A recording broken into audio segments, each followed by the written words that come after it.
नमस्कार दोस्तों। क्या आप स्टीव जॉब्स बन सकते हैं या क्या आप विराट कोहली बन सकते हैं? जब हम सेलिब्रिटीज़ या सुपर सक्सेसफुल लोगों के इंटरव्यूज़ देखते हैं और उनकी लाइफ के बारे में पढ़ते हैं तो हमें अक्सर ऐसा लगता है कि आप क्रिकेट खेलते रहिए खेलते रहिए खेलते रहिए और एक दिन आप विराट कोहली बन जाएंगे।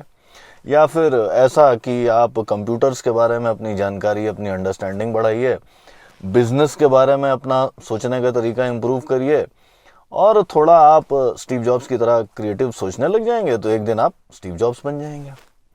तो आज हम इसी बात के बारे में बात करेंगे। आज हम देखेंगे कि ए, क्या यह पॉसिबल है, और बी, अगर हमें सुपर सक्सेसफुल लोगों से शिक्षा लेनी है और हमें उसी गेम को खेलना है तो हम किस तरह से खेल सकते हैं। अगर आपने अब तक सब्सक्राइब नहीं किया है तो सब्सक्राइब करिए और इस बेल आइकॉन को दबाइए। दोस्तों, सवाल ये है कि क्या आप बहुत सारा क्रिकेट खेलेंगे और मान लेते हैं कि आप बचपन से जल्दी खेलना शुरू कर देते हैं तो क्या आप विराट कोहली बन सकते हैं? अगर आप नॉर्मल सेल्फ हेल्प वगैरह की किताबें देखते हैं, यू कैन विन टाइप के आइडियाज़ से आते हैं तो आप कहेंगे जी बिल्कुल बन सकते हैं। अब विजडम की या ज्ञान की ज़्यादातर बातों की तरह ये बात सही भी है और गलत भी। एक किस्सा सुनाता हूँ। मैं जिस समय मैं स्कूल में था, मैथमेटिक्स का प्रोबेबिलिटी वगैरह का चैप्टर चल रहा था, तो उस समय एक बड़ा फेमस जोक हुआ करता था कि क्या माधुरी दीक्षित आपसे शादी करेंगी, इस चीज़ की प्रोबेबिलिटी कितनी है। और जोक में आंसर ये था कि दो आउटकम्स हैं, या तो वो शादी करेंगी या नहीं करेंगी। तो आपसे शादी करने की प्रोबेबिलिटी 50% है। ऑब्वियसली ये गलत आंसर था। गलत आंसर इसलिए था टेक्निकली क्योंकि दोनों ही इवेंट्स जो हैं, आपसे शादी करना और आपसे शादी नहीं करना, दोनों की लाइकलीहुड काफ़ी डिफरेंट है। इक्वली लाइकली तो है नहीं, तो इसलिए आप ये नहीं कह सकते कि ये 50% है। बट ये एग्जाम्पल एक बड़ी इंटरेस्टिंग चीज़ को इलस्ट्रेट करता है। ये बताता है पॉसिबिलिटी और प्रोबेबिलिटी का अंतर। पॉसिबिलिटी है कि माधुरी दीक्षित आपसे शादी कर ले, प्रोबेबिलिटी 0 से ऊपर है, तो इसलिए पॉसिबिलिटी है, इम्पॉसिबल इवेंट नहीं है। लेकिन इसकी प्रोबेबिलिटी कितनी है? प्रोबेबिलिटी अगर आप देखेंगे तो शायद 0.00001% भी नहीं होगी। और जब हम सेलिब्रिटी इंटरव्यूज़ या जब हम सेलिब्रिटीज़ के लाइफ के बारे में देखते हैं तो हम अक्सर इस ट्रैप में फंस जाते हैं। हम पॉसिबिलिटी को प्रोबेबिलिटी समझ लेते हैं। तो दोस्तों, पहली चीज़ तो समझने वाली ये है पॉसिबिलिटी और प्रोबेबिलिटी का अंतर। पॉसिबिलिटी सिर्फ ये कहती है कि क्या ये चीज़ फिजिकली इम्पॉसिबल तो नहीं है। फिजिकली इम्पॉसिबल नहीं है। आप बिल्कुल विराट कोहली बन सकते हैं, आप बिल्कुल स्टीव जॉब्स बन सकते हैं, माधुरी दीक्षित या दीपिका पादुकोण या जो अभी करंट की हार्ट थ्रॉब हैं वो आपसे शादी कर सकती हैं। पॉसिबिलिटी है। प्रोबेबिलिटी बहुत सारे फैक्टर्स पे डिपेंड कर जाती है और प्रोबेबिलिटी ये बताती है कि ये घटना होना कितना प्रोबेबल है, इसकी संभावना कितनी है। वहाँ पर आपको, जैसे विराट कोहली का एग्जांपल लेते हैं आप, तो वहाँ पे आपको बहुत सारी चीज़ें देखनी पड़ेंगी कि भाई मैं किस स्टेट से या कहाँ से खेल रहा हूँ, मैं किस समय खेल रहा हूँ, जिस समय मैं खेलना शुरू करता हूँ उस समय उस टीम में कौन सी जगह खाली है। मान लीजिए कि मैं बहुत अच्छा बॉलर हूँ लेकिन उस टीम में बहुत सारे बॉलर ऑलरेडी भरे पड़े हैं, तो मुझे मौका मिलने की प्रोबेबिलिटी कम हो जाएगी। अगर मैं बैट्समैन हूँ, उस टीम को बैट्समैन की ज़रूरत है, तो मुझे स्कूल की या कॉलेज की या डिस्ट्रिक्ट की टीम में जगह मिल जाएगी। उसके बाद अगर आगे मान लीजिए कि स्टेट टीम में जगह खाली है बैट्समैन की, तो मैं वहाँ पहुँच सकता हूँ। तो पॉसिबिलिटी तो फिजिकल इम्पॉसिबिलिटी को बताती है कि क्या ये घटना फिजिकली इम्पॉसिबल है। बहुत सारी घटनाएं फिजिकली इम्पॉसिबल नहीं होती, लेकिन उनकी प्रोबेबिलिटी बड़ी कम होती है। अच्छा, अब आते हैं स्टीव जॉब्स के ऊपर कि स्टीव जॉब्स जैसा फिनोमेना कैसे तैयार होता है।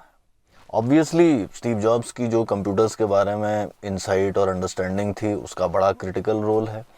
जो उनकी बिजनेस के बारे में समझ थी, कस्टमर प्रेफरेंसेस के बारे में समझ थी, उसका भी बड़ा इंपॉर्टेंट रोल है। जो उन्होंने टाइम स्पेंड किया, जो उन्होंने मेहनत की, उसका भी बड़ा इंपॉर्टेंट रोल है। लेकिन ये सारे के सारे फैक्टर्स मिलकर के भी कंप्लीट पिक्चर नहीं बनाते। स्टीव जॉब्स को स्टीव जॉब्स बनाने में उस समय की बिजनेस एनवायरनमेंट के बहुत सारे फैक्टर्स, हार्डवेयर बिजनेस में बाकी कॉम्पिटिटर्स क्या कर रहे थे, सप्लाई चेन के सिस्टम्स क्या थे, स्टीव जॉब्स के पास रिसोर्सेज किस तरह के थे, बहुत सारे एक्सटर्नल फैक्टर्स भी आ जाते हैं। और इन एक्सटर्नल फैक्टर्स में बहुत सारे फैक्टर्स ऐसे होते हैं जो आपके कंट्रोल से बाहर होते हैं। आप काफ़ी कुछ इसको ऐसा समझ सकते हैं कि मान लीजिए कि एक पिरामिड है जिसका बहुत चौड़ा बेस है और ऊपर वो नैरो होता चला जा रहा है। तो जब आप मेहनत करते हैं, जब आप बहुत सारा समय लगाते हैं, जो भी कंट्रोलेबल फैक्टर्स हैं, आप बहुत सारे रिसोर्सेज इकट्ठे करते हैं, जो भी कंट्रोलेबल फैक्टर्स हैं उनको आप सही तरीके से खेलते हैं, तो आप उस पिरामिड में ऊपर चढ़ते चले जाते हैं।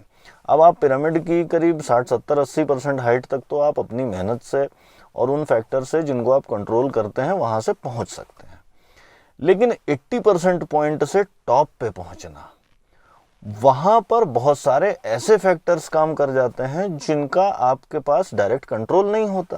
काफ़ी कुछ वैसे ही जैसे समुद्र में आप अपनी नाव तो ले जा सकते हैं बीच समुद्र में, और एज्यूम करते हैं कि उस समय की बात है जब नेविगेशन के और प्रोपल्शन की करंट टेक्नोलॉजीज़ नहीं है, तो उस ज़माने में आप नाव को चला चला करके आप समुद्र के बीच में तो ले जा सकते हैं, लेकिन वहाँ से नाव कितनी आगे जाएगी, ये काफ़ी कुछ समुद्र की नाव, समुद्र में उस समय किस तरह की लहरें चल रही हैं उनके ऊपर डिपेंड कर जाएगा। तो ठीक उसी तरीके से किसी भी फील्ड में आप ऑब्वियसली आपको टाइम स्पेंड करना पड़ेगा, आपको स्किल बिल्ड करनी पड़ेगी, आपको रिसोर्सेज इकट्ठे करने पड़ेंगे, आपको नेटवर्क बनाना पड़ेगा, टीम इकट्ठी करनी पड़ेगी, अपॉर्चुनिटीज़ को देखना पड़ेगा, ये सारी की सारी चीज़ें करनी पड़ेंगी आपको। लेकिन उसके बाद भी आप उस पिरामिड में 80% हाइट तक पहुँच सकते हैं।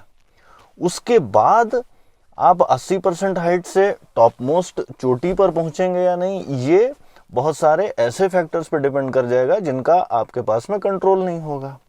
यानी कहने का मतलब ये है कि अगर आप बहुत अच्छा क्रिकेट खेलते भी हैं तो आप ये तो कह सकते हैं कि मैं बहुत लगन से खेलूंगा तो मैं बड़ा अच्छा बैट्समैन बन सकता हूँ, लेकिन क्या आप विराट कोहली जो नंबर 1 क्रिकेट प्लेयर है या दुनिया के सबसे पावरफुल क्रिकेटर हैं, क्या आप वो बन सकते हैं? इसकी गारंटी आप नहीं दे सकते। ये काफ़ी कुछ रैंडम फैक्टर्स पे भी डिपेंड करेगा। ऑब्वियसली आपकी मेहनत, आपकी लगन, आपका डेडिकेशन, फोकस, टाइम स्पेंड बहुत ज़रूरी है, लेकिन उसके बाद भी बहुत सारे रैंडम फैक्टर्स प्ले करेंगे। तो दूसरी इंपॉर्टेंट चीज़ ये हो गई कि स्टीव जॉब्स बनना या विराट कोहली बनना मिक्स आउटकम है बहुत सारे कंट्रोलेबल फैक्टर्स का और बहुत सारे अनकंट्रोलेबल फैक्टर्स का। कंट्रोलेबल फैक्टर्स आपके हाथ में होते हैं, अनकंट्रोलेबल फैक्टर्स आपके हाथ में नहीं होते। तो अब सवाल ये कि अगर मैं आगे बढ़ना चाहता हूँ लाइफ में और मैं अपने फील्ड में बड़ा अच्छा करना चाहता हूँ, तो उस गेम को कैसे खेला जाए? ऑब्वियसली ये मॉडल कि मैं बहुत सारा क्रिकेट खेलता रहूँगा और मैं एक दिन विराट कोहली बन जाऊँगा, ये अपने आप में पर्याप्त नहीं है। ये आपको सक्सेस की प्रोबेबिलिटी को मैक्सिमाइज नहीं करता। आपको कुछ और करना पड़ेगा। क्या करना पड़ेगा? आपको प्रोबेबिलिटीज़ को समझना पड़ेगा। आपको ये देखना पड़ेगा कि यार मेरे सर्कमस्टांसेस में, मेरे कॉन्टेक्स्ट में क्या क्या चीज़ें हैं जो मेरी प्रोबेबिलिटी के ऊपर असर डालती हैं, मेरी सक्सेस की प्रोबेबिलिटी के ऊपर असर डालती हैं, और आपको एक एक करके वो फैक्टर्स अपने साइड में करने हैं, वो फैक्टर्स जुटाने हैं जो आपकी सक्सेस की प्रोबेबिलिटीज़ को बढ़ाते हैं। हर स्टेप पर थोड़ा थोड़ा आपको प्रोबेबिलिटीज़ बढ़ाती रहनी है, और बेसिकली जो कंट्रोलेबल फैक्टर्स हैं उनसे आप काफ़ी ऊंचे तक पहुंच सकते हैं। आप 60% या 70% या 80% हाइट तक आप पहुंच सकते हैं बड़े आराम से। मज़े की बात यह है कि जब आप उस हाइट पे पहुंच जाएंगे, वहाँ पर एक पॉसिबिलिटी तो ये है कि आपको जो रैंडम फैक्टर्स हैं वो उठा करके टॉप मोस्ट पीक पर पहुंचा देंगे, आप बन गए विराट कोहली, आप बन गए स्टीव जॉब्स। एक पॉसिबिलिटी ये भी है कि आप को वो फैक्टर्स सपोर्ट ना करें और आप टॉप मोस्ट चोटी तक ना पहुंच पाएं। लेकिन अगर आप टॉप मोस्ट चोटी तक नहीं भी पहुंच पाते, तब भी आप अपनी इनिशियल कंडीशन से इतना ऊपर पहुंच चुके होंगे कि वो मैटर नहीं करेगा। तो मज़ेदार चीज़ ये है कि इवेंचुअली अगर आप अपने फील्ड में अच्छा करते हैं तो फिर ये मैटर भी नहीं करता कि आप विराट कोहली बनते हैं या नहीं बनते हैं। आप जो कंट्रोलेबल फैक्टर्स हैं उन्हीं को खेल करके आराम से 80% 70% हाइट तक पहुंच सकते हैं, और वो मोस्ट केसेस में इनफ होता है। यानी इम्पॉर्टेंट चीज़ ये कि नंबर एक तो आपको जो मोटिवेशनल स्टोरीज़ का सिंपलिस्टिक नैरेटिव होता है कि मैं बहुत सारा क्रिकेट खेलूँ, मैं विराट कोहली बन जाऊँगा, या मैं बॉम्बे जा कर के बहुत सारे रोल्स करते रहूँ, छोटा मोटा पैशन अगर है तो मैं एक दिन नवाजुद्दीन सिद्दीकी बन जाऊँगा। ये मॉडल काफ़ी सिंपलिस्टिक मॉडल है, पूरी तरह से चीज़ों को कैप्चर नहीं करता, तो इस मॉडल के ऊपर हमें ज़रूरत से ज़्यादा विश्वास नहीं करना चाहिए। दूसरी चीज़ हमें ध्यान में रखने वाली यह है कि पॉसिबिलिटी और प्रोबेबिलिटीज़ में अंतर है। पॉसिबिलिटी में डेटा नहीं होता, पॉसिबिलिटी सिर्फ इतना बताती है कि ये काम फिजिकली इम्पॉसिबल नहीं है, बट आपके साथ होगा या नहीं इसके बारे में कोई जानकारी वो नहीं देती। प्रोबेबिलिटीज इसी सवाल का जवाब देती हैं कि आपके साथ में ये अच्छी चीज़ होने की प्रोबेबिलिटी कितनी है।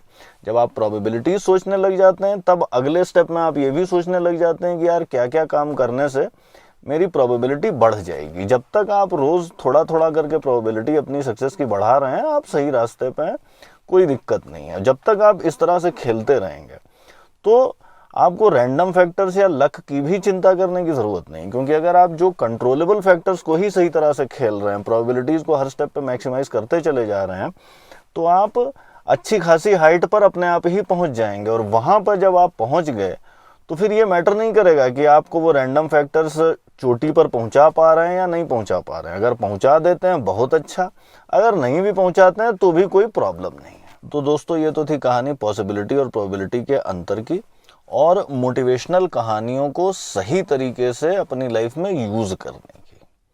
पॉसिबिलिटी और प्रोबेबिलिटी के अंतर को समझिए, प्रोबेबिलिटीज़ का गेम खेलिए, हर स्टेप पर अपनी प्रोबेबिलिटीज़ को मैक्सिमाइज करिए, और इस स्ट्रेटजी से आप काफ़ी हद तक लक जैसे रैंडम फैक्टर को भी अपने बेनिफिट के लिए यूज़ कर पाएंगे, और उसके नुकसान जो होते हैं या जो उसका जो बैड टर्न है उससे भी काफ़ी हद तक आप अपने आप को बचा ले जाएंगे। आज के एपिसोड में इतना ही। अगर आपको ये एपिसोड अच्छा लगा तो दोस्तों के साथ शेयर करिए, लाइक और कमेंट करिए, और अगर आपने अब तक सब्सक्राइब नहीं किया है तो सब्सक्राइब करिए और इस बेल आइकॉन को दबाइए। जल्दी मिलते हैं एक नए एपिसोड के साथ, तब तक के लिए बाय बाय।